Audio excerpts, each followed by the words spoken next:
નમસ્કાર. મને જણાવવામાં ઘણો આનંદ થઈ રહ્યો છે કે વડોદરાના આપણા શ્રી સયાજીબાગ પ્રાણી સંગ્રહાલયમાં અંદાજિત 4 દશકો બાદ સફેદ વાઘનું પુનરાગમન થયું છે.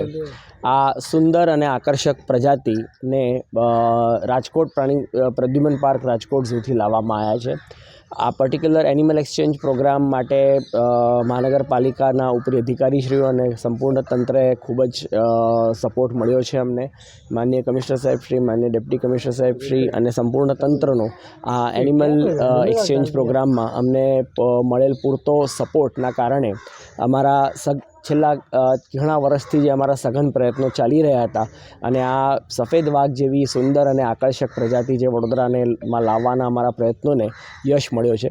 સેન્ટ્રલ ઝૂ ઓથોરિટીથી આપણને મંજૂરી મળી અને રાજકોટ ઝૂને વિદેશી પક્ષીઓ આપી અને એની સામે આપણે એક જોડી સફેદ વાઘ રાજકોટ ઝૂથી આપણે લાવ્યા છીએ. નિયમ મુજબ હાલ આ પ્રાણીઓ ક્વોરન્ટાઇનમાં છે અને ક્વોરન્ટાઇન પીરિયડ પૂર્ણ થયેથી જનતાને ઝૂ જોવા આવતા સહેલાણીઓને આ સુંદર રૂપાળા જાનવર જોવા મળશે. આ ક્વોરન્ટાઇન દિવસોનો કેટલો પીરિયડ હોય છે? સેન્ટ્રલ ઝૂ ઓથોરિટીના નિયમ મુજબ ઓછામાં ઓછા 15થી વધુમાં વધુ 45 દિવસનો ક્વોરન્ટાઇન પીરિયડ હોય છે.